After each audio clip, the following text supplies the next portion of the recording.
प्रेम चलो जय श्री राधे। तो व्यक्ति बोला क्यों महाराज जी, फिर क्या हम इससे प्रेम नहीं करें? करना चाहिए। क्यों जी?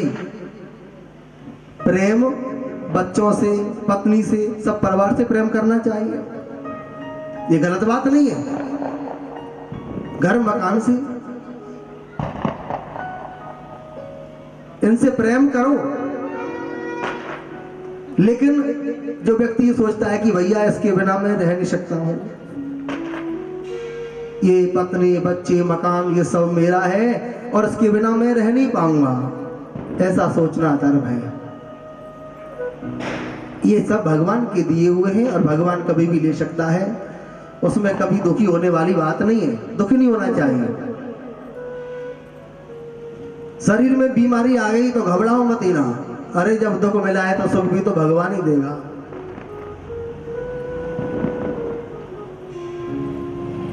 जीवन में उस प्रभु को याद करते रहिए। प्रभु को याद करते रहोगे तो ये प्रेम हमें गोविंद से करना चाहिए, कन्हैया से प्रेम करना चाहिए। अब तो बहुत से लोग कहते हैं जी कि वन में जाने से गोविंद मिल जाते हैं। वन में जाने से यदि भगवान मिल जाते तो शेर जन्म लेता है वन में, हमसे पहले भगवान उसको क्यों नहीं मिल गए होते? गीदड़ का जन्म वन में होता है तो हमसे पहले प्रभु उनको मिलने चाहिए थे। जब मन की खटपट नहीं मिटेगी तो वन में जाने से कोई फायदा नहीं है। मन के मारे बन गए बन तज मस्ती महाय।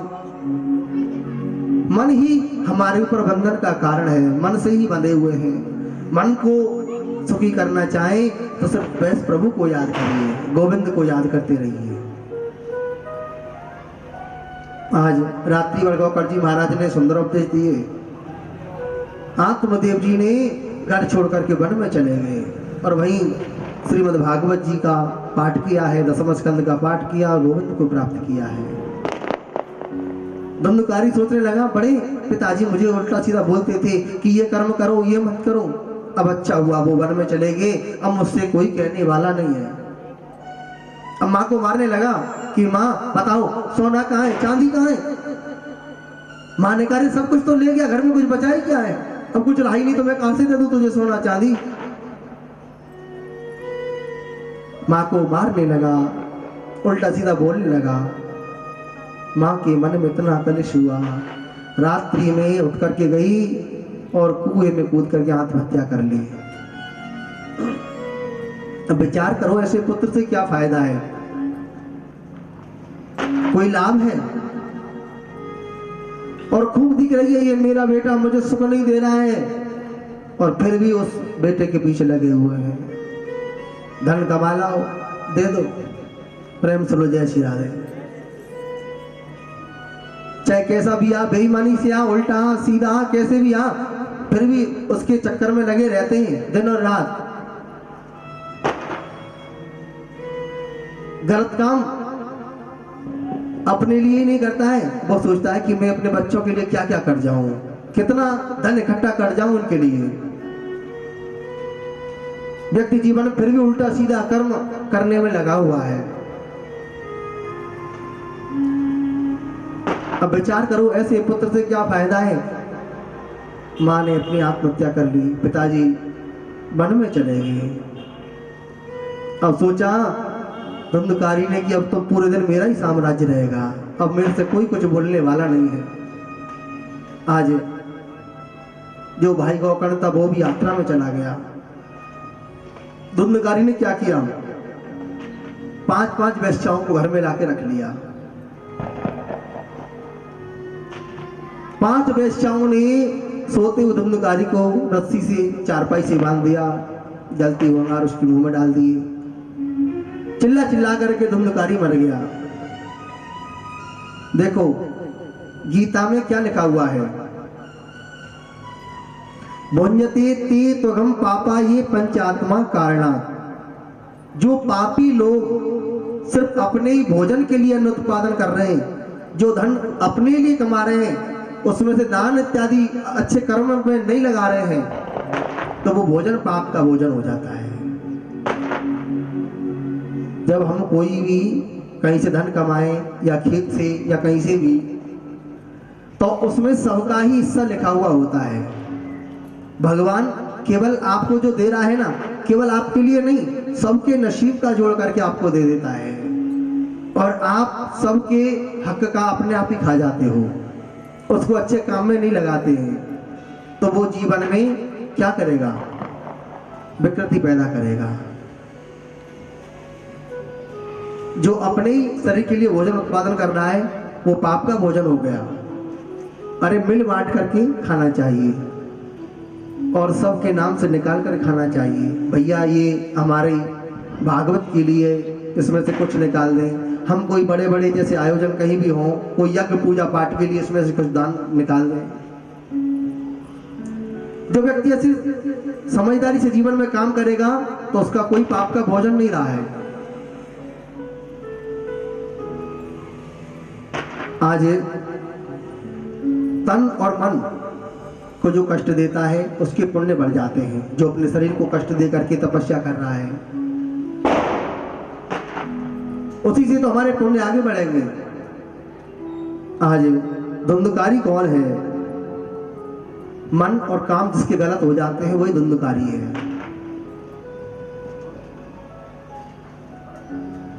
और 5 वेश्याएं कौन सी बताई गई हैं जो हमारे जीवन पर हावी रहती हैं?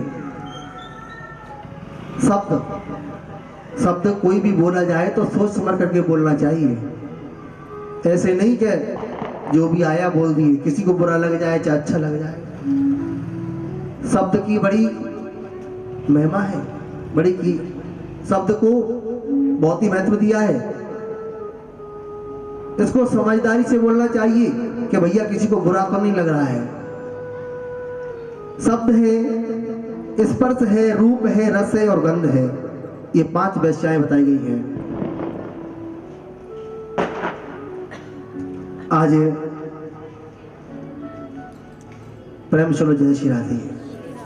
धुंधकारी तो मर गया, मृतदेह वही जमीन में गाड़ दिया, और जब बुरे कर्म जीवन में किए तो क्या बनना पड़ा? भूत प्रेत की योनि मिली।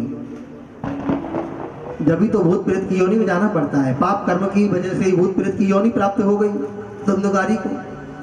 जीवन व्यतीत हुआ था बुरे कार्यों में, भूत प्रेत की योनि मिल गई। अब तो जैसे ही आचार्य सुखदेव जी कहते हैं, संत कुमार जी कहने लगे ऋषियों से, गौकर्ण जी महाराज आए थे तो रात्रि के 12 बजे थे,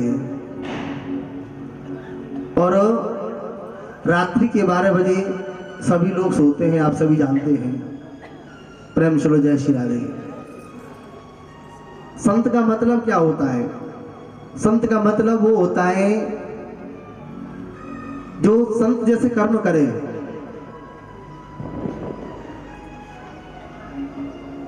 जैसे कि कोई व्यक्ति सो रहा है, उसको जगाना नहीं चाहिए, उसको परेशान नहीं करना चाहिए। ये नहीं जी रात के 12 बजे आए तो 12 बजे ही, अरे जी हमारे लिए खाने को दो, हमें भूख लग रही है, हमको ये दो, हमको वो दो। तो 12 बजे क्यों किसी को तकलीफ देनी चाहिए? किसी को कष्ट नहीं देना चाहिए। संत का मतलब ये नहीं होगा जी अरे साहब ये तो इन्होंने बहुत अच्छे कपड़े पहन लिए, ये संत बन गए, या बहुत ही अच्छा तिलक लगा हुआ है, ये संत बन गए। इसी से संत नहीं बन जाती। संत बनने का उसके स्वभाव को पहचानो कि इसका स्वभाव कैसा है, संत जैसा स्वभाव है या नहीं है। मन में कुछ और सोच रहे हैं, वाणी से कुछ और बोल रहे हैं, कर्म में कुछ और कर रहे हैं, ये संत का मतलब नहीं होता है।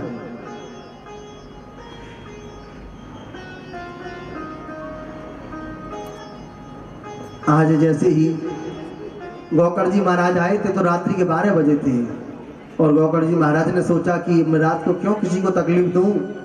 गांव वाले जब देखेंगे कि गौकर्ण जी महाराज आए तो सब स्वागत में लगेंगे। आज गौकर्ण जी महाराज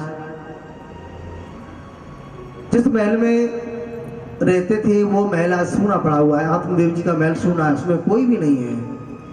गौकर्ण जी महाराज ने प्रवेश किया है।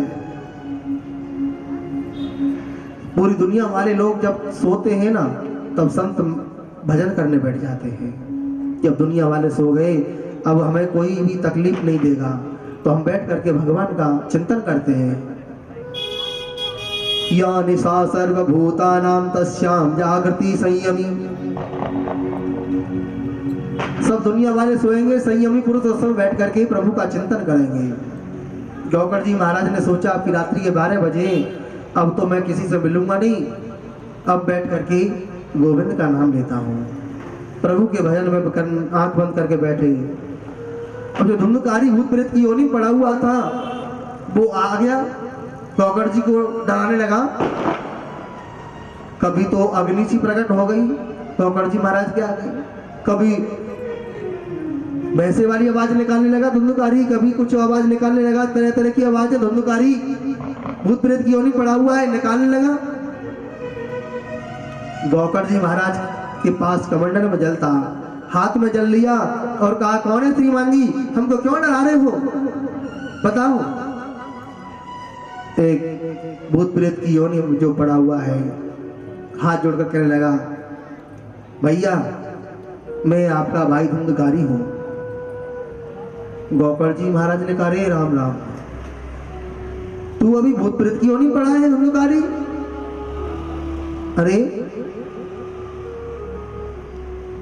मैंने सुना था कि तुमको 5 वेश्याओं ने मार दिया, लेकिन मैंने तो तुम्हारे नाम से गया में श्राद्ध करवा दिया और तो भी तुम्हारी मुक्ति नहीं हुई।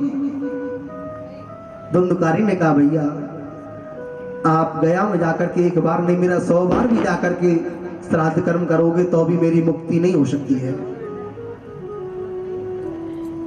गौकर्ण जी ने कहा, चिंता मत करो धुंधकारी, मैं तुम्हारी मुक्ति का उपाय अवश्य करूंगा। आज जैसे ही प्रातः हुआ, प्रातः होते ही गौकर्ण जी महाराज बड़े चिंतित हुए। सब लोगों ने देखा कि गौकर्ण जी महाराज आए हैं। गौकर्ण जी महाराज आए, लेकिन गौकर्ण जी महाराज तो रात में सोए नहीं हैं।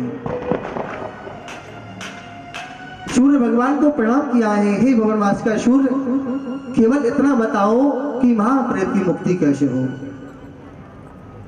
अब तो धुंधकारी की मुक्ति का उपाय गौकर्ण जी महाराज ने पूछा तो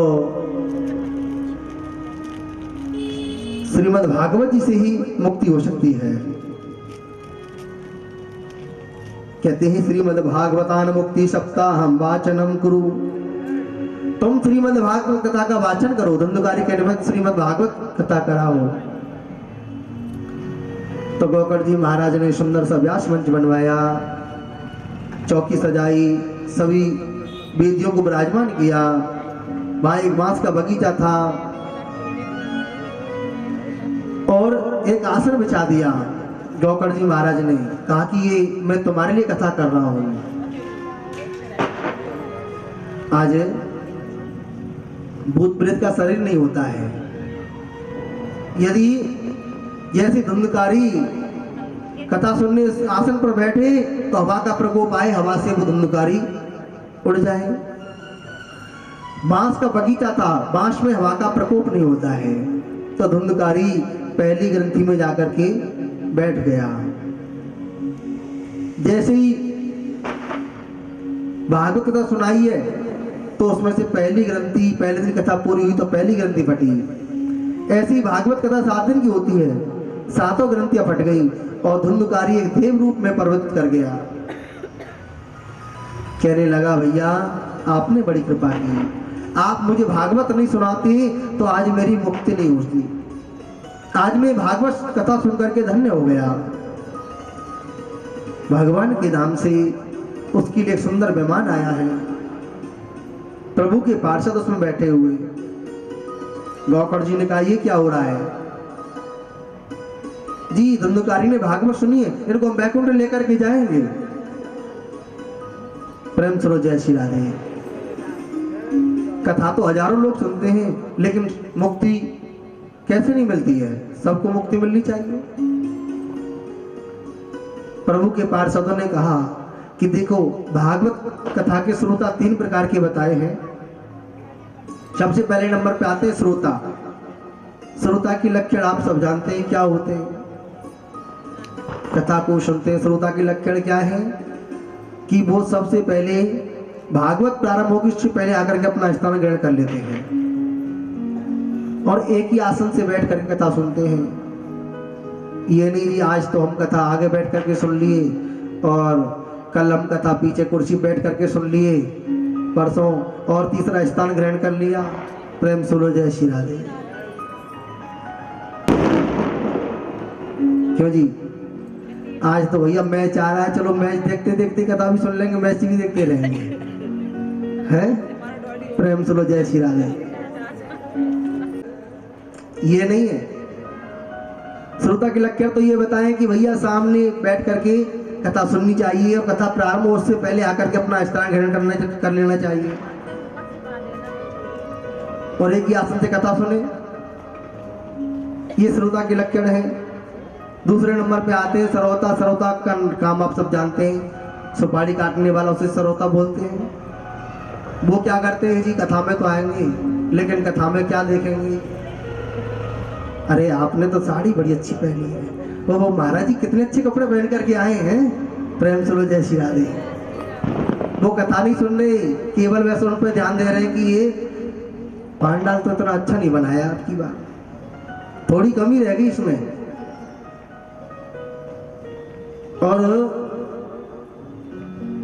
अरे पता नहीं ये कहां से, कथा में तो कोई आनंद नहीं आ रहा है। ये कथा तो अच्छी सुनाई नहीं है, हमको कोई आनंद नहीं आ रहा है। उनको क्या करना है? वो आएंगे कथा सुनने लेकिन केवल उनकी कमी ढूंढेंगे कि हाँ यहाँ पर इन्होंने ये कमी कर दी, आप टेंट में ये गद्दे नहीं बिछाए, यहाँ पे ये कमी रख दी। सिर्फ वो पूरा दिन उनका बुराई करना।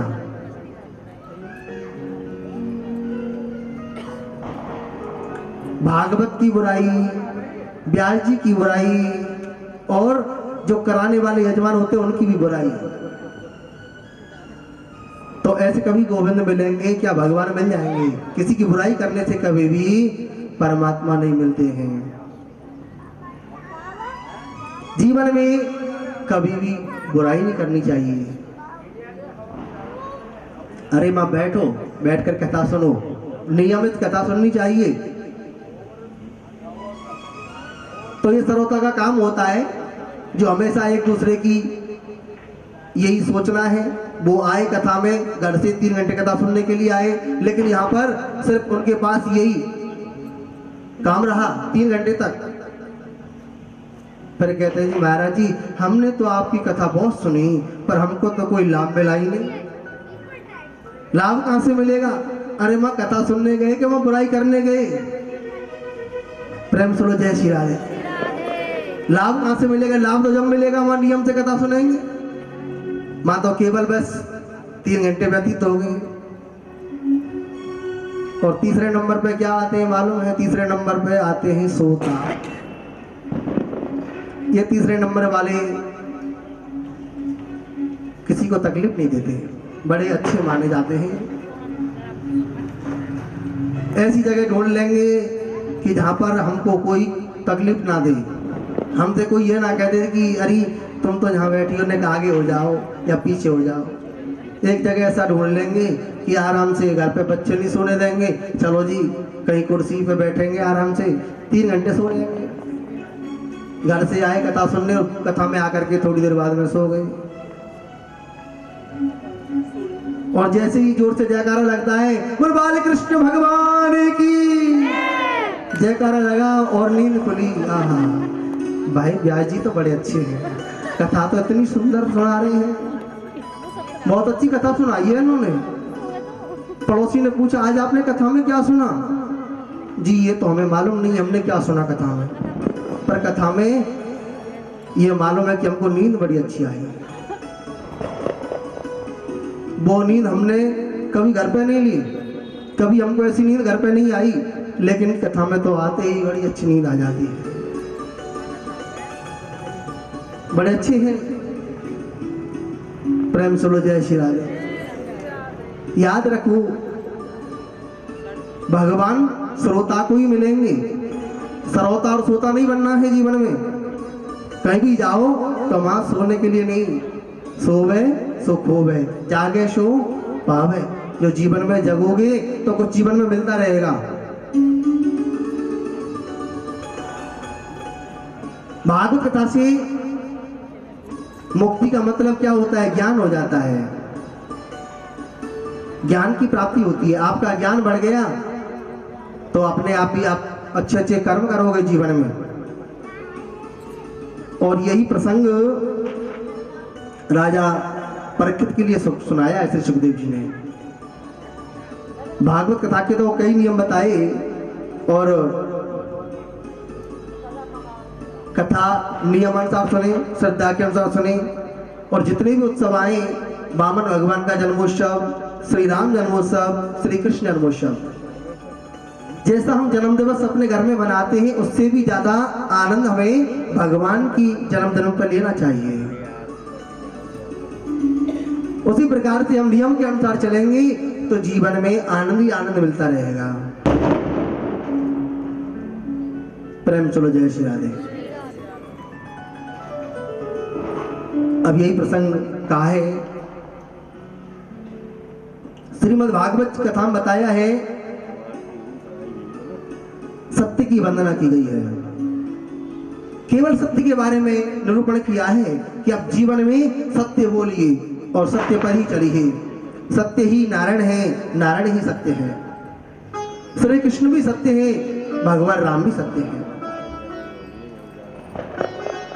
सत्य के बारे में बताया है, बड़ा ही सुंदर वर्णन किया है कि सत्य से बढ़कर के कोई धर्म नहीं है। आज सत्यम परम धीमहि, सत्य की वंदना करते हैं कि नारायण सत्य है, भगवान श्री कृष्ण सत्य है।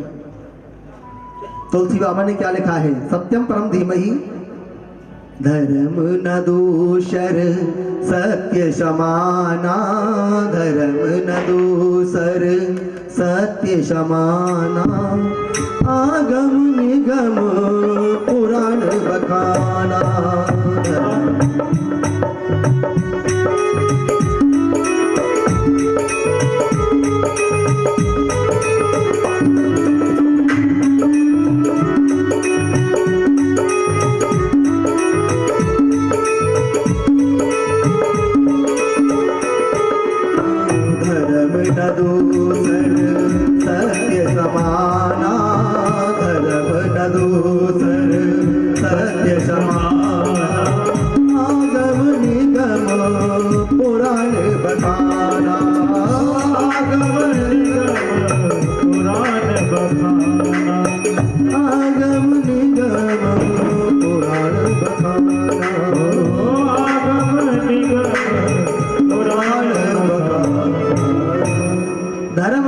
सत्य समाना बताया है। सत्य से बढ़कर के कोई धर्म नहीं है और असत्य से बढ़कर के कोई अधर्म नहीं है। इसलिए कहा गया है कि जीवन में सत्य बोलना चाहिए।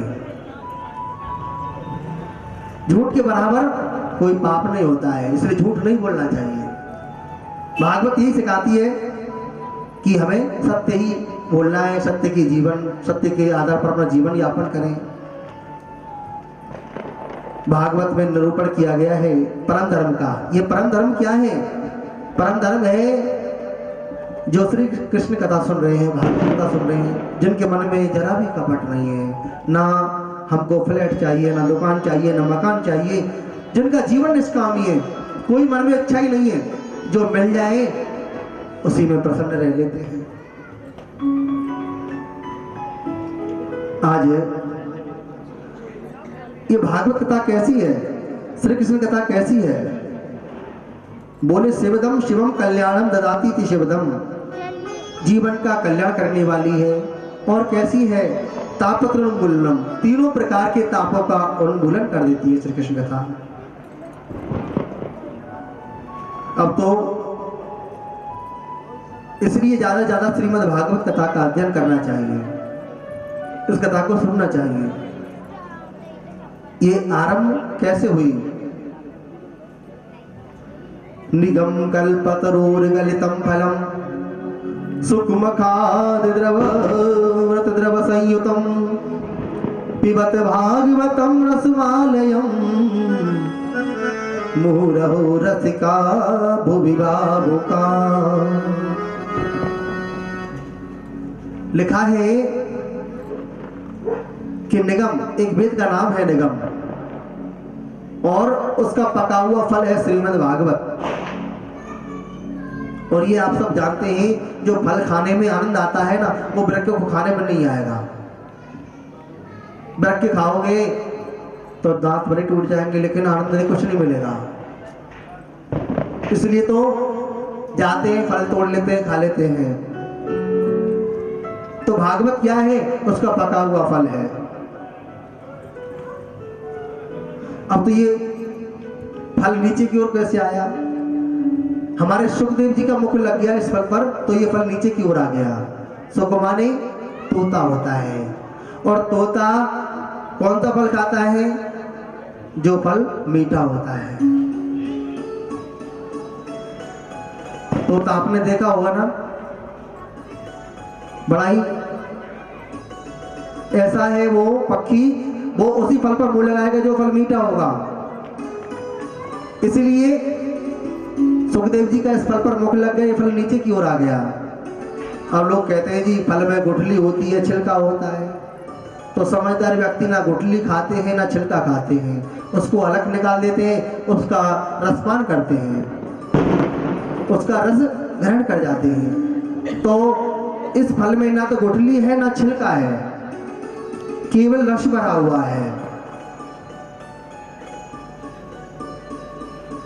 कुछ लोग कहते हैं महाराज भागवत कथा को कितनी बार सुना जाए? जिसके मन में ये भाव आ गया कि भागवत कथा कितनी बार सुनी जाए, तो भागवत कथा को नहीं पहचान पाए। भागवत कथा में तो वो शक्ति है, वो किसी में है ही नहीं। आप कथा कितनी भी सुन लेना, लेकिन भागवत कथा की बराबर शक्ति किसी में नहीं है।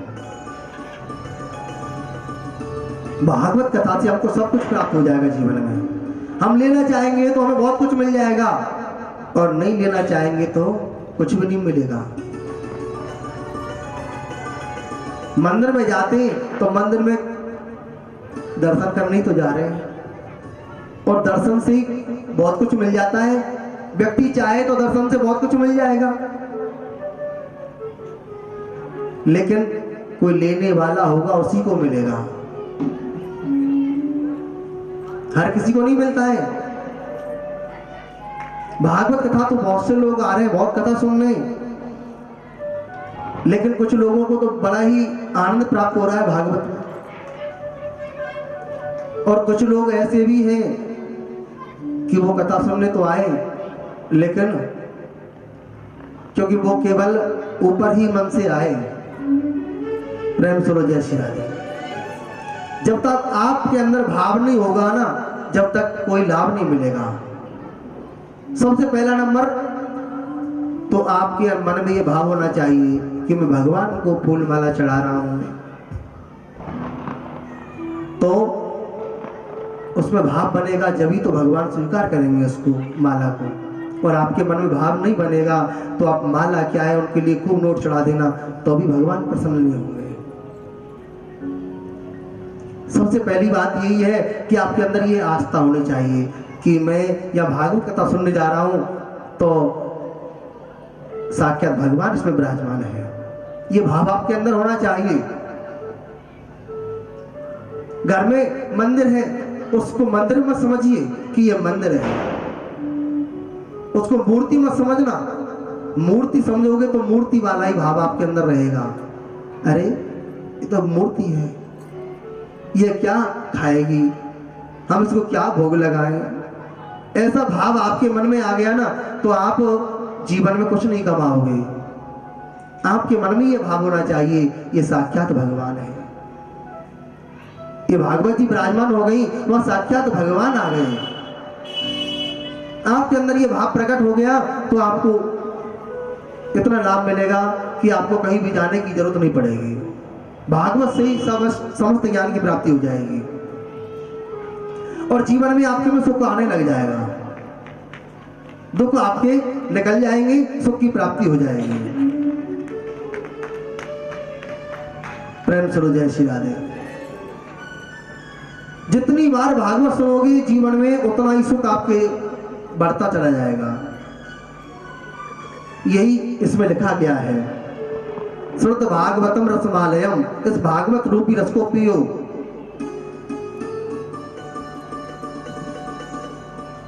पीना किसे बोलते हैं?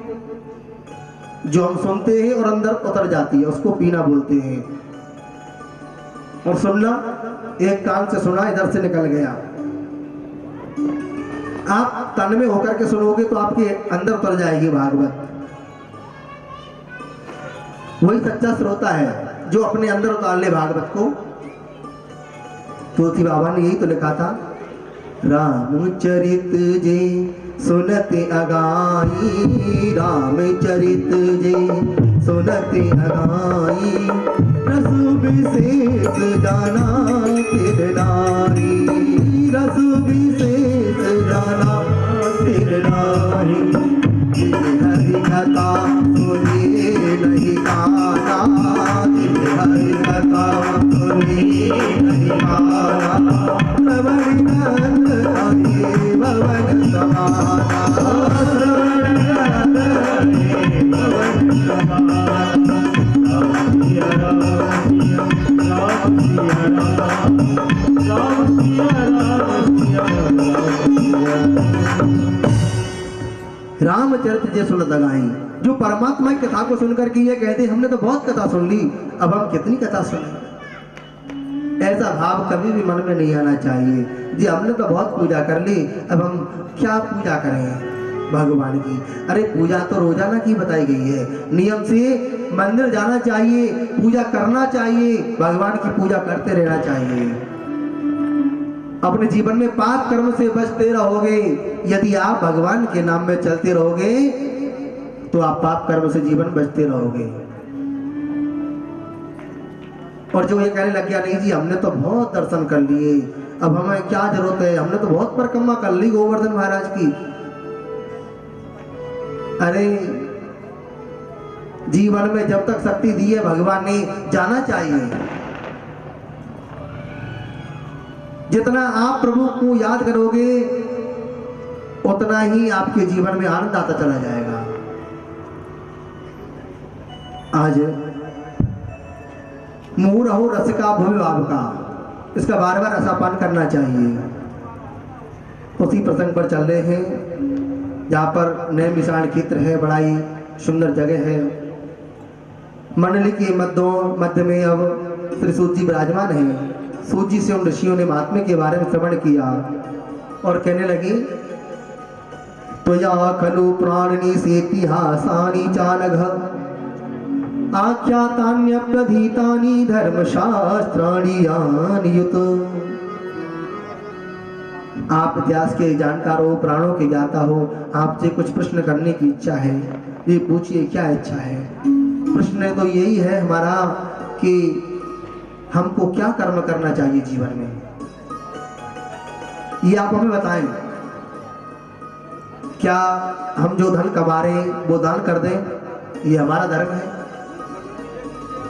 आखिर धर्म की परिभाषा क्या है, इसको आप हमें बताएं।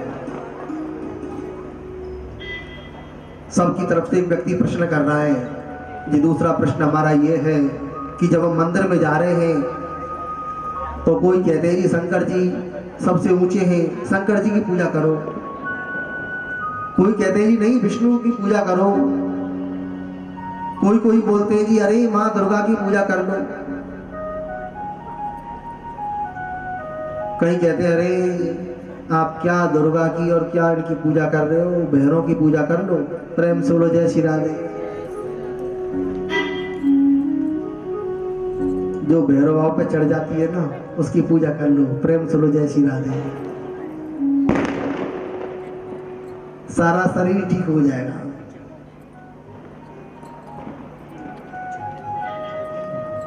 कोई कहते हैं अरे कलयुग में और भी देवी देवता हैं, साईं बाबा की पूजा कर लो। आप जितने के पास जाओगे ना, वो आपको सब अपना अपने बताते जाएंगे, और मन को एक जगह लगा लोगी तो आपका मन एक जगह लग जाएगा।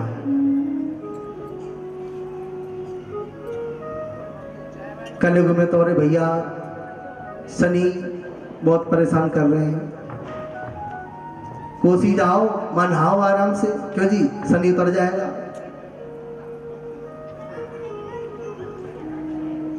महाराज हमारा मन में बड़ा भ्रम है कि हम अपनी किसके लिए अपना मन लगाएं, हम कौन से देवता की पूजा करें, ये हमारी समझ में नहीं आता है। अगला प्रश्न ये है, महाराज बोलते हैं कि वेद में भगवान को अजन्मा कहा गया है, तो राम के रूप में जन्म कैसे हुआ दशरथ जी के यहाँ? कृष्ण के रूप में जन्म कैसे हुआ वसुदेव जी के यहाँ? ये आप हमें प्रामाणिक रूप से बताएं। और भगवान के अवतार कितने हैं? कोई बोलते हैं जी 10 अवतार हैं, कहीं कहते हैं हरि अनंत हरि कथा अनंता। कितने अवतार है ये भी हमें बताएं, और एक बड़ी बात को छोटे रूप में बताएं।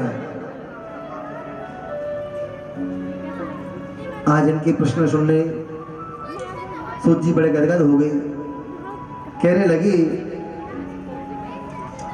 कि आपके प्रश्नों के उत्तर देने से पहले हम थोड़ा श्री सुखदेव जी के चरणों में प्रणाम करना चाहते हैं। कितना महत्वपूर्ण है सुखदेव जी का जीवन। ऐसा आदर चरित्र किसका होगा जो कि मात्र गर्भ में रहे हैं 12 वर्ष तक, गर्भ को ही जिन्होंने मंदिर बना दिया है, ऐसा उनका जीवन है। आचार्य सुखदेव जी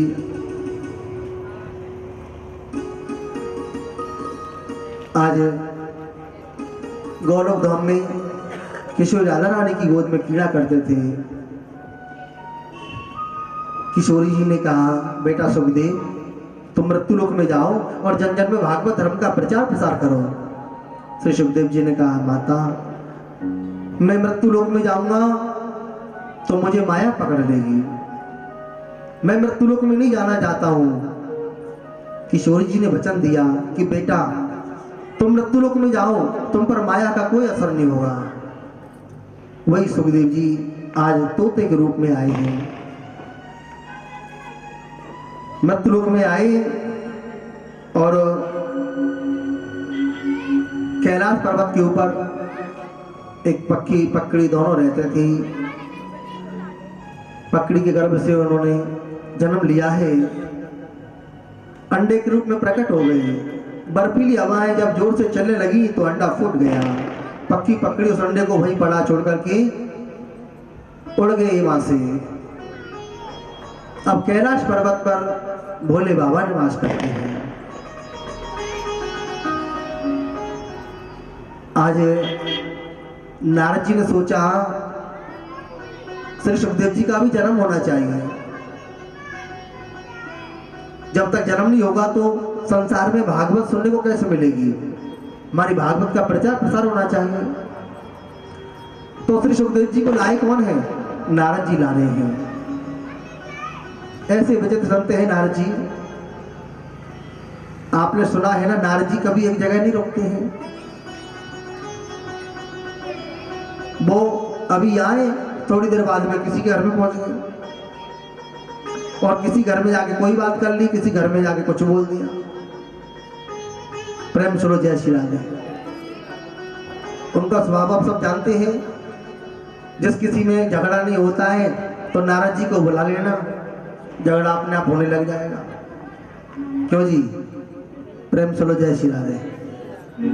मानो पति पत्नी आपस में कभी झगड़ा नहीं करते हो और नारद जी वहां पहुंच जाए तो झगड़ा तो अवश्य होना ही होना है। नारद जी को पता चल जाए कि भैया ये पति पत्नी है और बड़े अच्छे से रहते हैं, प्रेम पूर्वक रहते हैं, तो उनको ये अच्छा नहीं लगता है ना। कोई आपस में ज्यादा प्रेम कर रहे हो तो नारद जी को अच्छा नहीं लगता है। और जहां पर रोजाना झगड़े चलते हो, कभी शांति नहीं रहती है, हमेशा घर में झगड़ा ही रहता है, और नारद जी वहां पहुंच जाए तो झगड़ा भी हमेशा के लिए बंद करवा देते हैं। प्रेम सुनो जय श्री राधे। ऐसा ही नारद जी का स्वभाव है। आज नारद जी ने सोचा कि मैंने किस किस में झगड़ा करवाया। लक्ष्मी नारायण में मैं झगड़ा करा चुका हूं, मेरे द्वारा उन दोनों में आपस में झगड़ा हो गया,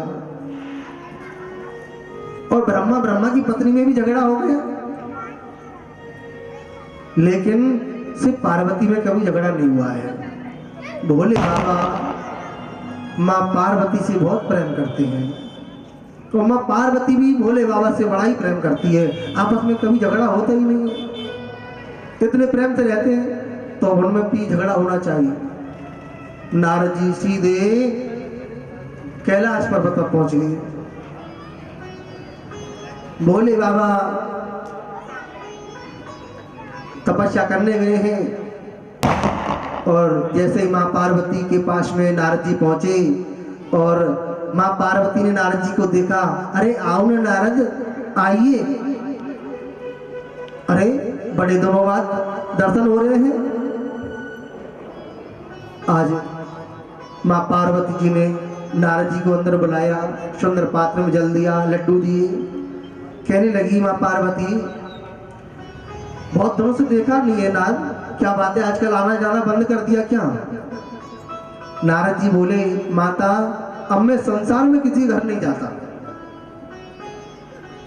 माँ पार्वती बोली, क्यों?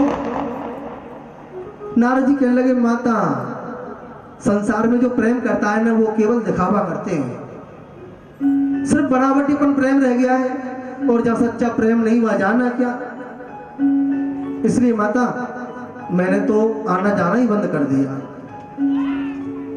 कि सुर नर मुनि सब की यह रीति, सुर नर मुनि सब की यह रीति, और स्वार्थ लाग करहि सब प्रीति।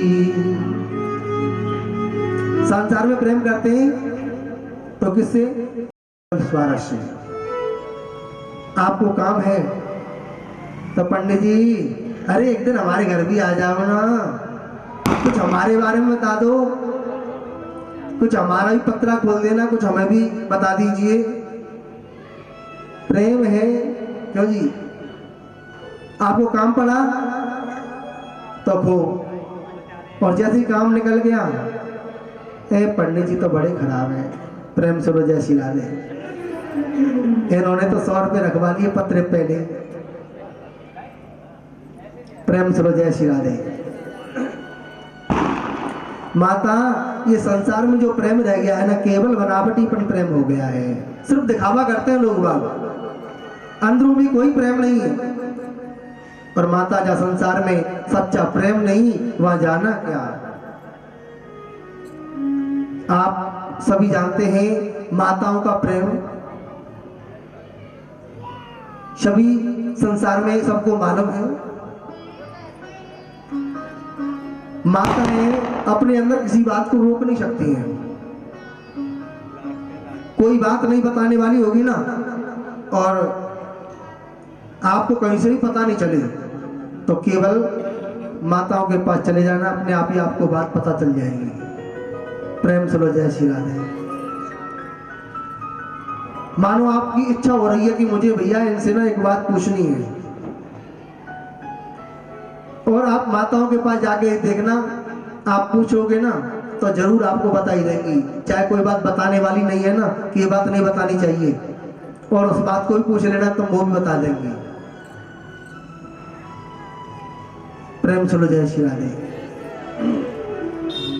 अब माँ पार्वती जी, आप जानते हैं कुछ माताएं अपने घर की बात बताने लग जाती हैं। नारद जी पहुंच गए और माँ पार्वती बोली, सुनो नारद, मेरे पति मुझसे इतना प्रेम करते हैं कि संसार में कोई किसी से नहीं करता होगा। नारद जी बोले अच्छा इतना प्रेम आपसे करते हैं? माँ पार्वती बोली हाँ मुझसे इतना प्रेम करते हैं। सुनो, मेरे पति को जो कान में गुरु मंत्र मिला है ना, और गुरु मंत्र किसी को बताना नहीं चाहिए, तो उसको गुप्त करके रखिए, शास्त्र की मर्यादा है। तो माँ पार्वती बोली सुनो, मेरे पति मुझसे इतना प्रेम करते हैं, जैसे ही भोले बाबा आंख बंद करके भजन करने बैठते हैं, उनको जिस झांकी के दर्शन मिलते हैं ना उसको भी मुझे बता देते हैं। और जबकि किसी को कोई भगवान के दर्शन मिलते हो तो वो बताना नहीं चाहिए, क्योंकि आगे पर नहीं मिलेंगे। माँ पार्वती बोली मुझको उसको भी बता देते हैं। नारद जी बोले माता फिर तो भगवान करे आपका खूब प्रेम बढ़ता रहे, ये तो बहुत खुशी की बात है। पर माता जिससे जो प्रेम किया जाता है ना उससे कभी कोई बात छुपाई नहीं जाती है। माँ पार्वती बोली मुझसे तो आज तक कोई बात छुपाई नहीं है, मुझसे तो बहुत प्रेम किया है। नारद जी बोले तो माता एक बात तो आपको जरूर बताई होगी। कौन सी? नारद जी पूछने लगे उनके गले में जो मुंडों की माला है ना उसमें किसके मुंड लगे हैं, ये बात आपको बताई क्या? माँ पार्वती बोली हे भगवान मुझसे प्रेम तो बहुत किया है, बहुत प्रेम करते हैं, लेकिन ये बात तो मुझे आज तक नहीं पता है कि इसमें किसके मुंड लगे हैं। नारद जी बोले माता क्या यही प्रेम होता है? जिस माला को रोजाना पहनते हैं, रोजाना उतारते हैं, उसमें किसके मुंड लगे हैं, ये बात अपनी पत्नी को नहीं बताई, तो माता ये आपका कोई प्रेम नहीं रहा। अब नारद जी बोले माता हम जाएं, इतना ही काफी है बस। प्रेम सुनो जय श्री राम। ब्रजवासी कहते हैं कि आग लगाए के धमालो दूर परी। माँ पार्वती जी को भड़का दिया नारद जी ने कि अब ये इसी कार्य में लगी रहेंगी, अब पूछेंगी भोले बाबा से। नारद जी बोले हम जाएं। माँ पार्वती बोली सुनो एक काम करना, तुम्हें भोले बाबा कहीं नजर आए ना तो उनसे कहना माता श्री ने याद किया है, जल्दी घर में पधारे। अब सो जाने लगे नारद जी। नारद जी बोले बाबा, भोले बाबा मिले, बाबा माता श्री ने याद किया है, जल्दी घर पहुंचिए। भोले बाबा समझ गए कि जहां तुम्हारे चरण पड़ जाएं वहां तो जीवन का कल्याण हो जाता है। जब तुम घर पहुंच के आए हो ना जरूर कोई ना कोई बात कह के आए होंगे। भोले बाबा को सब समझ में आ गया कि नारद जी पहुंच गए, अब तो जरूर कुछ ना कुछ शुरुआत अवश्य मिलेगी। माँ पार्वती ने क्या किया, सुंदर वस्त्र उतार के फेंक दिए, गंदे वस्त्र पहन लिए, आभूषण निकाल कर फेंक दिए और को भवन में चली गई। को भवन का मतलब आप सब समझते हैं कि जब कोई रूठ गई तो वो को भवन में पहुंच गई। पता चल जाता है भैया आज ये रोटी हुई है, कोई ना कोई परेशानी है, पूछना चाहिए इनसे क्या तकलीफ है। सो आज भोले बाबा घर में आए और देखा कि माँ पार्वती जी आश्रम में नहीं है, वो भी को भवन में पहुंच गई। भोले बाबा कहने लगे देवी आज क्या बात है, आज इतनी उदास क्यों हो? माँ पार्वती बोली रहने दीजिए, ऊपर से भी काले और अंदर से भी काले। भोले बाबा ने कहा देवी अंदर का काला तो वो होता है जो कपट करता है, और मैंने तो तुमसे कोई कपट किया नहीं, और फिर तुम मुझे कपटी बोलती हो। माँ पार्वती ने कहा सुनो, जिस माला को तुम रोजाना पहनते हो, जो मुंडों की माला है जो रोजाना पहन रहे हो, उसमें किसके मुंड लगे हैं, ये बात तुमने आज तक मुझे बताई कभी? भोले बाबा कहने लगे सुनो देवी, इसमें किसी और के मुंड नहीं लगे, इसमें तुम्हारी तो मुंड लगा रखे। जब जब तुम अपने जीवन में परिवर्तन लाती हो, तुम्हारी याद बनी रहे, इसलिए मैं तुम्हारे मुंड निकाल करके अपनी माला में पिरो लेता हूं। देवी मैं तुमसे कितना प्रेम करता हूं, वास्तव में ये मुंडों की माला तुम्हारी मुंडों की माला है। माँ पार्वती ने कहा हे भगवान तुम तो महाकपटी हो, तुम तो कपटी से बड़े कपटी हो गए, बताओ। भोले बाबा ने कहा वो कैसे? पार्वती बोली, अरे आपने कौन सी ऐसी औषधि ले रखी जो कि तुम तो कभी मरे नहीं, मुझे बार बार मरना पड़ा, जीवन में मुझे बार बार मरना पड़ा। वो औषधि मुझे भी पिला देते तो उसको पी करके मैं भी अमर हो जाती। भोले बाबा ने कहा, सुनो, मैंने भागवत कथा को सुना है और भागवत कथा के 3 नियम बताए हैं। पहला नियम कौन सा है? पहला नियम तो यह है कि कथा सामने बैठ कर कुछ सुननी चाहिए। ये नहीं महाराज, अरे हमारे तो घर में ही आवाज आ रही है, हमें तो कथा में जाने की क्या जरूरत है, हम तो कथा घर में ही बैठे बैठे सुन लेंगे, हमें तो जाना ही नहीं है। तो देखो, जो आप घर में कथा सुनोगे ना तो वो आनंद नहीं मिलेगा जो आनंद सामने बैठ करके मिलता है।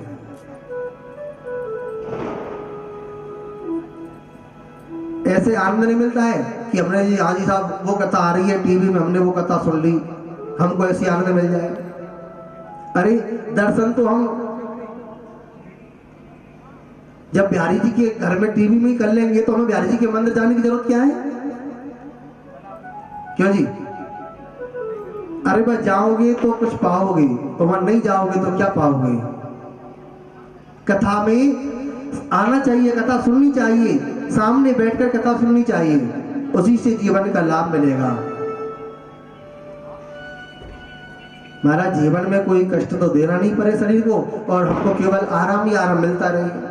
महाराज, हम तो बड़े दुखी हैं, हम तो रोजाना डॉक्टर के पास जा रहे हैं, हम दवाई खा रहे हैं, हमें तो आराम ही नहीं मिल रहा है। हम रोजाना कथा भी सुन रहे हैं लेकिन फिर भी हमको आराम नहीं मिल रहा है। प्रेम सुनो जय श्री राधे।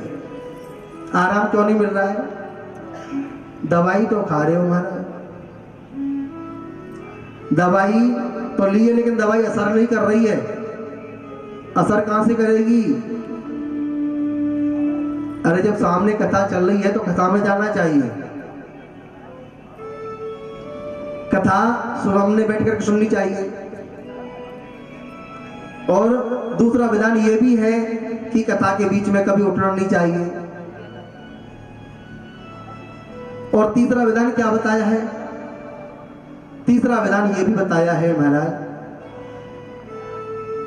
कथा के बीच में कभी सोना नहीं चाहिए। तो भोले बाबा कहने लगे, सुनो देवी, मैं तो नेत्र बंद करके कथा सुनाऊंगा, मुझे क्या मालूम है कि तुम कथा सुन रही हो या सो गई। मां पार्वती जी को भोले बाबा कहने लगे कि मुझे कैसे पता चलेगा।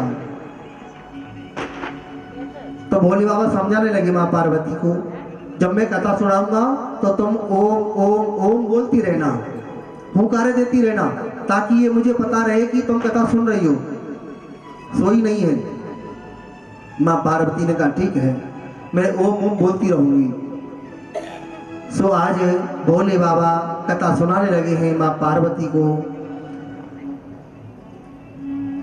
अब कथा को आरंभ किया है तो पहले दिन कथा भोले बाबा ने मां पार्वती जी को सुनाई, ओम ओम कहकर के सुन रही है। तो पहले दिन कथा में जीव जो अंडा है वो फूट गया है, जीव का प्रादुर्भाव हो गया। जैसे भोले बाबा ने दूसरे दिन कथा सुनाई तो उसमें से सुंदर सा पक्षी निकल पड़ा। और तीसरे दिन कथा भोले बाबा मां पार्वती को सुनाने लगे तो पक्षी कथा सुनने लगा, बड़ा ही आनंद आने लगा। और चौथे दिन कथा तो आप सब जानते हैं, रसगुल्ले वाली कथा आती है जिसमें रस भरा हुआ है।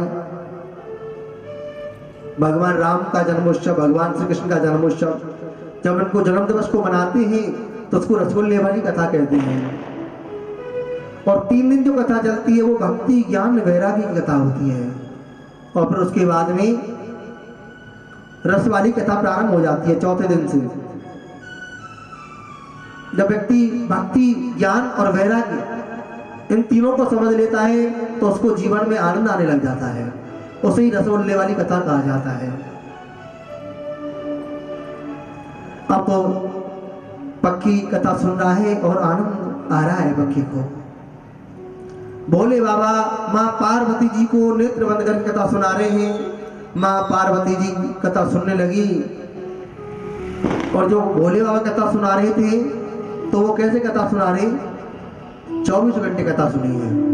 माँ पार्वती ने ऐसे नहीं कि 3 घंटे केवल भागवत सुनी, रात और दिन कथा चलती रही, कथा बंद नहीं हुई। और एक ही आसन से बैठ करके माँ पार्वती जी कथा सुनने लगी। और आप सभी तो महाराज 3 घंटे में ही, पंडित जी आरती कितने बजे होगी, घड़ी देखने लग जाएंगे। महाराज जी पैरों में दर्द होने लग गया, थोड़ी देर कुर्सी बैठ जाए, और नहीं तो थोड़े पैरों को इधर उधर घुमा ले, मौका लग जाए तो जी थोड़े से पैर कहीं जगह नहीं दिख रही तो भागवत जी की तरफ ही पैर आगे कर लेते। प्रेम सुनो जय श्री राधे।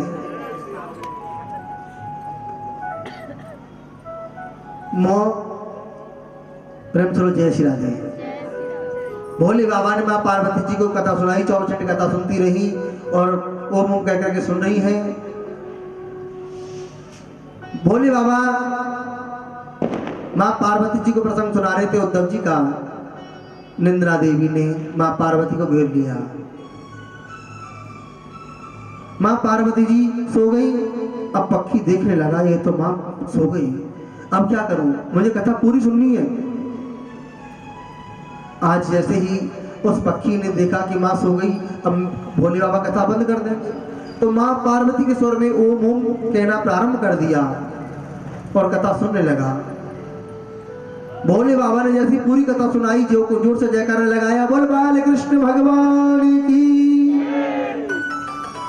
माँ पार्वती की नींद खुली और कहने लगी, भोले बाबा से बोली, फिर क्या कहा उद्धव से भगवान श्री कृष्ण ने। भोले बाबा समझ गए कि ये तो सो गई बीच में, ये सो गई बीच में। सो कहने लगे, क्या बीच में सो गई क्या? तो फिर ये ओम ओम कौन बोल रहा था? कथा सुना में पार्वती को शिव शंकर भगवान। अमर कथा को सुनते सुनते बंद हो गए कान। ओ माँ के पड़ गए सोता, ओकरा दे गए सोता।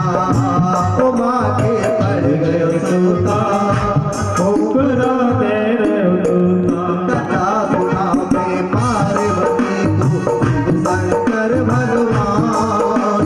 कथा सुना में पार्वती को शिव शंकर भगवान। अमर कथा को सुनते सुनते बंद हो गए कान। माँ की पड़ गया सोता, ओकरा दे गया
बाकी पेट मरोड़ा मारे परेशान हो नारी बाकी पेट मरोड़ा मारे परेशान हो नारी बाकी पेट मरोड़ा मारे परेशान हो नारी बाकी पेट मरोड़ा मारे पेट बीच तो हारे कोई साल बिताई मारे पेट बीच तो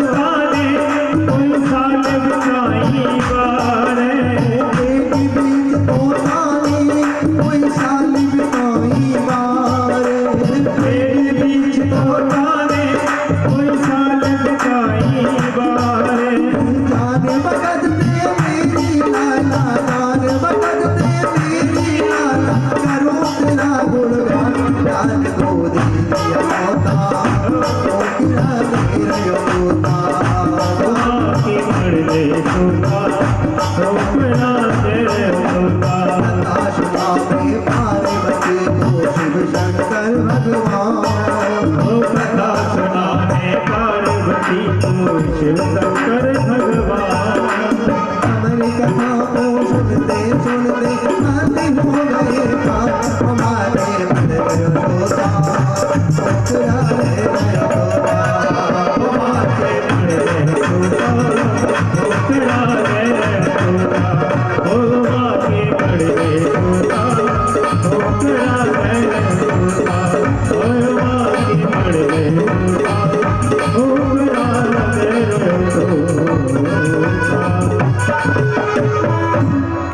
बोल शंकर भगवान की। जय। आज भोले बाबा को क्रोध आ गया। भोले बाबा ने कहा ये ओम ओम, जब तुम बीच में सो गई तो ये कथा में कौन बोल रहा था? देखा तो पक्षी तोता ओम ओम बोल रहा है। भोले बाबा क्रोध आ गया। किसने भागवत सुनी इसमें मुझे कोई आपत्ति नहीं है, इसने कथा को सुना तो मुझे कोई आपत्ति नहीं है, लेकिन इसने जो कथा सुनी वो पीछे से कथा सुनी। यदि ये आगे बैठकर कथा सुनता तो मुझे अच्छा लगता। इसने तो पीछे से कथा को सुना है, इसने ब्रह्म विद्या की चोरी की है, इसमें मुझे आपत्ति है। तो भोले बाबा को क्रोध आ गया और त्रिशूल लेकर के उस पक्षी को मारने दौड़े हैं। तो वो ऊपर से उड़ता उड़ता उड़ता नीचे की ओर आ गया। तोता नीचे बद्रीनाथ धाम पड़ता है। तो यहाँ व्यास पत्नी बिटका देवी जैसे ही उनका मुंह थोड़ा सा उनको उबासी आई और आहा ऐसा करने लगी, तो वो देखा पक्षी ने मुझे कहीं भी जगह नहीं मिल रही है, तो मुंह में होकर के गर्भ में प्रवेश कर गया। भोले बाबा ने खूब देखा कि कहाँ गया वो पक्षी, कहाँ गया, नजर नहीं आया, भोले बाबा को नहीं दिखाई दिया है। प्रेम छोड़ जय श्री राधे। भोले बाबा तो कृपा के सागर हैं। भोले बाबा तो वापस लौट करके चले गए हैं। जब कहीं नहीं मिला तो भोले बाबा वापस चले गए। अब पक्षी मात्र गर्भ में रहा है 12 वर्ष तक, और गर्भ को ही जिन्होंने मंदिर बना दिया। आज प्रेम चलो जय श्री राधे। कहने का तात्पर्य है कि हम हरिद्वार जाते हैं, वृंदावन जाते हैं कि कैसे भी हमें गोविंद की प्राप्ति हो जाए, हमें प्रभु मिल जाए। और मन जिसका एकाग्र होता है ना, वो घर में बैठ करके भी परमात्मा को याद कर सकता है। और मन जिसका चंचल है तो उसको कहीं भी गोविंद की प्राप्ति नहीं होगी। अब मन श्री सुखदेव जी का देखो, गर्भ में रहे थे 12 वर्ष तक, और गर्भ में भी उनको केवल उस परमात्मा का ही नाम चलता रहा है। हमेशा उन्हीं का ध्यान करते रहते थे, किशोरी जी का, राधा रानी का। अब ऐसी 12-20 साल चलने लगी तो कहने लगी, व्यास जी ने कहा कि पता नहीं, व्यास पत्नी ने कहा सुनते हो मेरे गर्भ से ना वेद मंत्रों का उच्चारण होता है। व्यास जी बोले जरूर कोई ज्ञानी पुरुष होगा। व्यास पत्नी ने कहा इतने दिन हो गई थी बाहर आने को नाम नहीं ले रहा है, बाहर नहीं आ रहा, बताइए। 12-20 साल चलने लगी। व्यास जी ने कहा बेटा बाहर आ जाओ। श्री सुखदेव जी ने कहा पिताजी मैं बाहर नहीं आऊंगा। बाहर आते ही माया पकड़ लेती है। व्यास जी ने कहा बेटा तुम पर माया का असर नहीं होगा, तुम बाहर आ जाओ। श्री सुखदेव जी ने कहा पिताजी माया बड़ी चंचल है, और मैं आपकी बात पर कैसे विश्वास करूं कि माया नहीं पकड़ेगी। स्वयं मायापति विष्णु आकर के कहे कि तुम पर माया का असर नहीं होगा तो मैं आऊंगा, नहीं तो पिताजी मैं तो गर्भ में ही ठीक हूं। मेरे गोविंद को आना पड़ा और कहा बेटा सुखदेव तुम बाहर आ जाओ। जब वो श्री सुखदेव जी बाहर आए और बाहर आते ही सीधे संन्यास ले लिए हैं, जाने लगे। ऐसे परम वंदनीय पूज्य श्री सुखदेव जी के चरणों में हम प्रणाम करते हैं। बोलो श्री सुखदेव जी महाराज की। व्यास जी कहते हैं कि पुत्र जब मिलता है वृक्षों से, वृक्ष ये बताने लगे कि जिस बार आप के बेटे हैं ना श्री सुखदेव जी, व्यास जी ने कहा, व्यास जी से कहा है वृक्षों ने ये पहले आपके शायद कुछ बने होंगे, पहले भी आपके कुछ रहे होंगे। जीवन में हम जो आते हैं ना, कभी पुत्र बन करके आना पड़ता है, कभी कुछ बन जाते हैं, कभी कुछ बन जाते हैं, ये तो जीवन में चलता ही रहता है। अब सीधे व्यास जी लौट करके चले गए हैं। आज ऐसे संतों को हम प्रणाम करते हैं, और संतों का संग जीवन में मिल जाए तो हमारा जीवन ही सुधर जाता है। संतों का संग अवश्य करना चाहिए। आदरणीय सूत जी शौनकादि ऋषियों के उत्तर देने लगे कि मानव के लिए परम धर्म क्या है। मानव के लिए परम धर्म है कि भगवान के चरणों में प्रीत होनी चाहिए। ऐसा प्रेम नहीं करना चाहिए जी महाराज हमने भगवान को कुछ चढ़ा दिया, हमारे पास 10-20 रुपये हमने भगवान को अर्पण कर दिए और बदले में कुछ मांग लिया। हे प्रभु हम आपको ये अर्पण कर रहे हैं तो हमारा एक काम बन जाए, मैं आपका इतना बड़ा भोग लगाऊंगा, मैं आपका भंडारा करवाऊंगा, यदि आप मेरा ये काम कर दीजिए। तो आपने बदले में कुछ मांग लिया तो ये आपका प्रेम गोविंद से नहीं रहा। कन्हैया से जो प्रेम होता है ना वो निष्काम भाव। बदले में कुछ मांगो मत, बिन मांगे मोती मिले मांगे मिले नबी। बिना मांगे ही प्रभु जानते हैं आपकी बात कि आप क्या चाहते हो संसार में, वो सब कुछ जान रहे हैं, लेकिन उनसे मांगना नहीं चाहिए। और बिना मांगे ही आपको देखो बहुत कुछ मिल जाएगा संसार में। आपने मांग लिया तो समझो कि आपने गलती कर दी। भगवान से मांगो मत ना, भगवान से प्रेम करो। अरे आप जो मांगते हैं ना ये एक छोटा प्रेम हो गया कि हमारा ये काम बन जाए, हमारी फैक्ट्री चल जाए, हमारी दुकान चल जाए। आप भगवान की पूजा कर रहे हैं तो केवल गोविंद को मांगिए, प्रभु आपकी प्राप्ति हमें हो जाए। आप मिल गए तो दुनिया की सारी चीजें तो अपनी है, दुनिया की सब वस्तुएं अपनी हो जाएंगी, सब कुछ मिल जाएगा संसार में। आपका जो प्रेम होना चाहिए वो निष्काम होना चाहिए, कोई स्वार्थ से प्रेम नहीं, निष्काम भाव से गोविंद से प्रेम करो। प्रेम श्रो जय श्री राधे, ये सच्चा प्रेम होता है।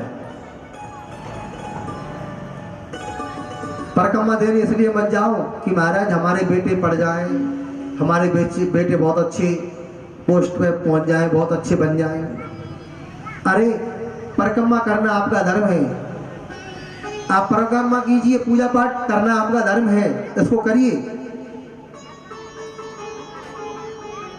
निंदा किसी की मत करो संसार में, प्रेम एक से ही करो। जैसे कि पेड़ में हम जल डालते हैं तो पेड़ हरा भरा रहेगा, अच्छा रहेगा, क्यों जी? रहता है नहीं रहता है? तो वो जल हम कहां पर डालते हैं? जल जो डाला जाता है वो कहां पर डाला जाता है? पेड़ की डालियों पर है या पेड़ के पत्तों पर? पत्तों पर जल लगा दिया महाराज, छींटे लगा दी, हमने जल दे दिया। प्रेम सुनो जय श्री राधे। नीचे जड़ तक पानी नहीं पहुंचेगा ना तो वो पेड़ सूख जाएगा। तो पानी कहां जाना चाहिए? उसकी जड़ में पानी जाना चाहिए। पेड़ की जड़ में जल पहुंच जाएगा तो वो पेड़ हमेशा अच्छा बना रहेगा। ऐसे ही सबका मूल केवल एक है, श्री कृष्ण। सबका मूल एक ही है। हम चाहे दुर्गा माँ की पूजा कर लें, चाहे भोले बाबा की पूजा कर लीजिए, आप संसार में पूजा कर लो, कोई बुराई नहीं है। लेकिन ऐसे नहीं कि महाराज हम तो अपने कृष्ण कन्हैया को तो भूल गए और जी हमारे तो भोले बाबा बहुत जल्दी सुन लेते हैं जी, हम तो भोले बाबा के उपाय करते रहेंगे और काम बनते रहेंगे। प्रेम करो जय श्री राधे। अरे पूजा तो भोले बाबा की भी करो, मना नहीं है, पूजा करने में कोई भी बुराई नहीं है, लेकिन इष्ट एक को मानिए, वो केवल कृष्ण कन्हैया है। अपना संबंध उस कन्हैया से बनाओ, गोविंद से बनाओ, तो आपको कहीं भी जाने की आवश्यकता ही नहीं पड़ेगी। रुक्मणी जी, माता रुक्मणी जी पूजा करने गई थी मां कात्यायनी का, तो उनकी आंखों के आगे तो मां कात्यायनी के दर्शन कर रही थी। मूर्ति मां कात्यायनी की, उसमें भी दर्शन किसका मिला? द्वारकाधीश प्रभु का। और प्रार्थना करने लगी, हे रुक्मणी माता, मुझे तो केवल एक ही आशीर्वाद दे दो, मुझे पति रूप में श्री कृष्ण प्राप्त हो जाए। जब उन्होंने सच्चे मन से मां रुक्मणी से प्रार्थना की ऐसी आप पूजा भोले बाबा की करो, मना नहीं है, सबकी पूजा करिए, लेकिन सब में ही अपने भगवान श्री कृष्ण को देखिए। सबका मूल केवल एक ही रखो, श्री कृष्ण की प्राप्ति हो जाए। और इधर उधर भटकेंगे तो आपको धन मिल जाएगा, लक्ष्मी की प्राप्ति हो जाएगी, एक निश्चित है, सब कुछ मिल जाएगा। लेकिन नारायण नहीं आए ना, जब तक हमको श्री कृष्ण की प्राप्ति नहीं हुई तो सब बेकार है, सब चला जाएगा। इसलिए नारायण की प्राप्ति अवश्य होना चाहिए। नारायण आ गए तो लक्ष्मी जी आपके पास आ जाएंगी। वो रुकती वहां है, जहाँ नारायण है वही तो लक्ष्मी रुकेगी, जहाँ नारायण नहीं हुआ लक्ष्मी कैसे रह जाएगी। इसलिए आप केवल श्री कृष्ण को अपना संबंध बना लीजिए, यही लिखा गया है। एक साधे सब सदे और सब साधे सब जाए। एक कोई मानोगे तो सब कुछ मिल जाएगा, और सबकी तरफ भटकते रहोगे तो जीवन में आया हुआ भी चला जाएगा। यही कहा गया है। ध्यान दें, भगवान का नाम अजन्मा है तो दशरथ जी के यहाँ जन्म कैसे हुआ? देखो, भगवान अवतार लेकर के आते हैं, कभी भगवान गर्भ से प्रकट नहीं हुए हैं, वो तो अवतार लेकर के आए। दशरथ जी के यहाँ श्री राम के रूप में अवतार हुआ था भगवान का। उन्होंने पिछले जन्म में बहुत बड़ी तपस्या करी, उस तपस्या का फल उनको अगले जन्म में जाकर के मिला था। ऐसे आप जो तपस्या कर रहे हैं, आप सोच रहे होंगे महाराज जी हमें तो कुछ फल मिल नहीं रहा है। अरे आप इंतजार तो करो, थोड़ा सब्र करो, सब्र का फल मीठा होता है। इंतजार करोगे तो फिर फल अवश्य मिलेगा। मानो आज आपने पेड़ लगा दिया, क्या आज तुरंत फल आ जाएगा उस पर? अरे पहले उसमें पानी दे देना पड़ेगा, खाद भी डालना पड़ेगा, उसकी सेवा करनी पड़ेगी, तो आपको फल की प्राप्ति होगी। ऐसे ही हम तो पूजा करते हैं तो पहले पूजा करिए, उसके बाद में जब सेवा करेंगे तो सेवा का फल तो उसका अवश्य ही मिलना है। भगवान किसी का रखते नहीं है, जो आपने कर्म किया है उसको वापस दे देते हैं, आपका मिल जाता है। ऐसे ही मेरे प्रभु के अवतार हुए हैं। वसुदेव जी के यहाँ कृष्ण के रूप में अवतार हुआ था। भगवान अवतार लेकर के आते हैं और कहते राम जी के नेत्रों में गंभीरता, श्री कृष्ण के नेत्रों में चपलता। इतना ही अंतर बताया। राम जी ने जो किया था उसी को भगवान श्री कृष्ण ने गीता में कहा था, यही बताया है। आज श्रीमद् भागवत जी को क्यों लिखा? क्योंकि मन गोविंद के चरणों में लग जाए। ये मन गोविंद के चरणों में जल्दी से लगता नहीं है। कुछ स्त्रियां सरोवर में निर्वस्त्र स्नान करती रही। जैसे श्री सुखदेव जी जाने लगे तो व्यास जी के पुत्र सुखदेव जी जा रहे थे, स्त्रियों के मन में जरा भी संकोच नहीं हुआ और उनके पीछे पीछे व्यास जी आने लगे। स्त्रियां वस्त्र पहन करके हाथ जोड़ करके बोली, बाबा हमको क्षमा कीजिए, हम आपको देख नहीं सके, हमसे गलती हो गई। व्यास जी ने कहा, मेरा नवयुवक बेटा आपकी आंखों के सामने चला गया, तुमको जरा भी लज्जा नहीं हुई? स्त्रियों ने जवाब दिया, बाबा आपके पुत्र तो जानते ही नहीं है स्त्री और पुरुष में अंतर क्या होता है, आप तो संसार में रहते हो, आपको देख करके लज्जा होती है। व्यास जी को पता चल गया ऐसा चरित्र है मेरे पुत्र का, तो अपने पुत्र को मैं कैसे लौटा करके लाऊंगा। अब देखिए श्री सुखदेव जी ने भागवत को कैसे पढ़ा। आज व्यास जी ने सोचा, व्यास जी ने भागवत को क्यों लिखा, ये किसके पुत्र हैं? सूत जी ने कहा, बड़ा ही सुंदर प्रश्न है। आपके नारायण के पुत्र है ब्रह्मा, ब्रह्मा के पुत्र हुए हैं वशिष्ठ, और वशिष्ठ के पुत्र हुए हैं शक्ति, शक्ति के हुए हैं पुत्र पाराशर, और पाराशर के पुत्र हुए महर्षि वेद व्यास जी। वेद व्यास जी ने जब अवतार लिया और वन में जाने लगे तो उनकी माता सत्यवती रोने लगी, कहने लगी मैं आपके बिना कैसे रहूंगी, बताओ बेटा, तुम वन में जा रहे हो, मैं कैसे रह पाऊंगी।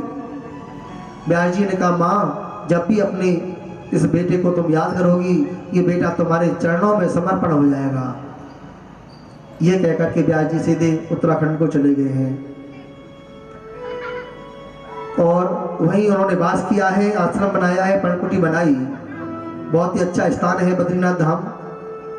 ब्यास जी भजन करने बैठे तो ब्यास जी आंख बंद करके भजन करने बैठे हैं। पूरी दुनिया घूमने लगी है कि बताओ, लोगों का जीवन हंसने में, खाने में, पीने में, सोने में, इसी में लोग अपना जीवन बिताते जा रहे हैं। कोई भी परमात्मा का नाम नहीं ले रहा है, भजन नहीं कर रहा है। सोच लगे कैसे भी भगवान का भजन। आज एक वेद के 3 भाग बनाए थे उन्होंने, तो 4 वेद हो गए हैं, ऋग्वेद, यजुर्वेद, सामवेद और अथर्ववेद। चारों वेदों को जो पढ़ता है लेकिन फिर भी ज्ञान नहीं होता है। व्यास जी ने 17 पुराणों की रचना की, फिर भी संतोष नहीं हुआ तो वहां नारद जी आए। नारद जी से कहा मैंने इतने ग्रंथों को लिखा लेकिन अभी तक फिर भी मन में शांति नहीं है, क्या करना चाहिए? नारद जी ने कहा निराश मत हो, मैं तुम्हारे लिए 4 मंत्रों की भागवत दान में देता हूं, उसको लोग पढ़ेंगे तो संसार कष्टों की निवृत्ति हो जाएगी। आज 4 मंत्रों की भागवत बताई। व्यास जी ने कहा बुढ़ापा आ गया, अब मैं क्या करूंगा संसार में, अब मेरे बस की बात नहीं है। तो एक व्यक्ति ने कहा महाराज संत कृपा बड़ी है या भगवत कृपा ऊंची है?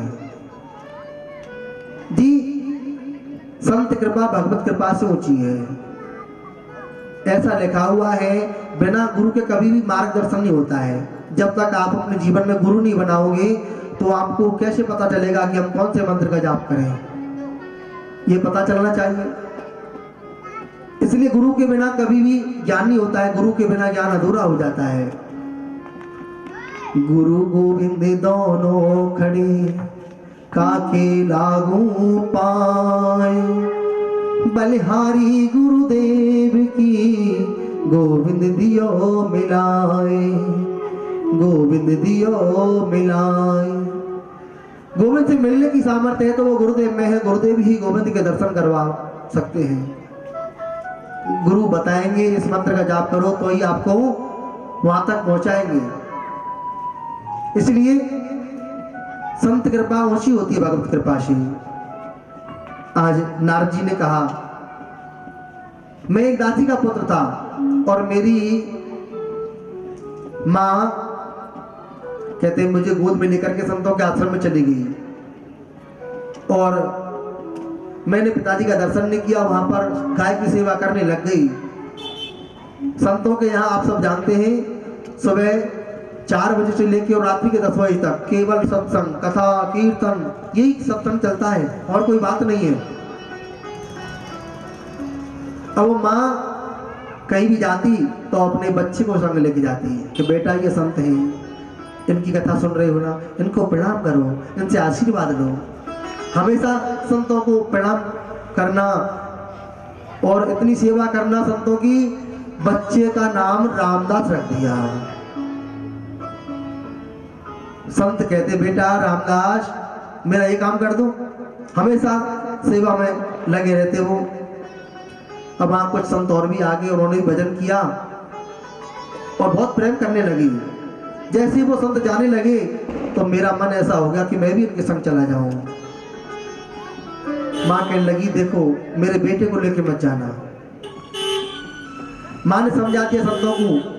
संत समझाने लगे पुत्र को, बेटा तुमने हमारी कथा सुनी, जी हाँ, तो अपनी माँ की सेवा करो। माँ की सेवा परमात्मा की सेवा से ऊंची बताई गई है। जो व्यक्ति अपने माँ बाप की सेवा नहीं करता है और वो जीवन में कितना भी अच्छे अच्छे कर्म कर ले तो अभी कल्याण नहीं होता है। इसलिए माँ बाप की सेवा बहुत जरूरी है।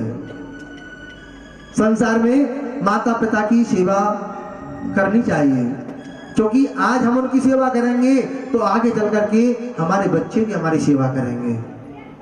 और जब हम उनका ध्यान नहीं करेंगे, उनकी सेवा हम नहीं करेंगे तो फिर हमारी सेवा कौन करेगा? प्रेम चलो जय श्री राधे। इसलिए अपनी सबसे पहली गुरु बच्चे की कौन है? माँ होती है। बच्चे की सबसे पहली गुरु माँ है। और हमारे ऊपर ये ऋण होता है अपने माता पिता का, उसको कर्ज को चुकाना चाहिए। जो माँ बाप बच्चे की देखभाल करते हैं और बच्चा बड़ा होकर के भी अपने माँ बाप की देखभाल नहीं करे तो कितने दुर्भाग्य की बात होती है। जीवन में आप अच्छे अच्छे कर्म करते चले जाइए तो अपने आप ही आपका भला होता चला जाएगा, और आप बुरे कर्म करते जाइए, मानो दुखी करना, बुजुर्गों को दुखी करना, परेशान करना, तो फिर कभी भला नहीं होगा। संसार में यदि हम तरक्की चाहते हैं, संसार में आगे बढ़ना चाहते हैं, तो आप अपने माँ बाप का ध्यान रखो। वास्तविकता है, अपने माता पिता का ध्यान रखिए, अपने आप ही आप आगे बढ़ जाओगे जीवन में। बढ़ाने वाले तो भगवान हैं। जब आप अपने जीवन में अच्छे अच्छे कर्म कर रहे हो तो भगवान आपको हमेशा बढ़ाता ही जाएगा। प्रेम से जय श्री राधे। यही तो बताया है, माँ की सेवा परमात्मा की सेवा से ऊंची होती है।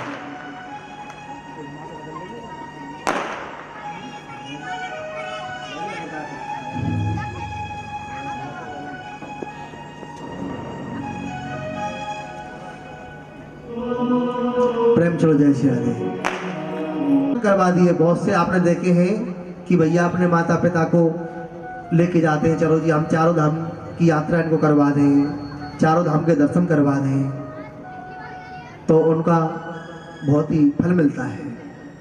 कोई ये काम करता है ना, सौभाग्य अच्छा काम करता है, तो हमेशा उसका फल उसको तुरंत मिल जाता है। भगवान को सब मालूम है कि आपने जीवन में कितने अच्छे अच्छे कर्म किए हैं। यही तो हमारी माँ की सेवा है। माँ के पास जाओगे तो माँ कभी ये नहीं देखेगी कि आप धन कितना कमा के लाए हो। माँ कभी धन को नहीं देखेगी आपके पास धन कितना है। माँ तो केवल एक ही देखेगी, क्या आपका शरीर कैसा है। बेटा तू भूखा प्यासा तो नहीं रहा, अरे तू ठीक है ना, शरीर में कोई तकलीफ तो नहीं है। प्रेम चलो जय श्री राधे।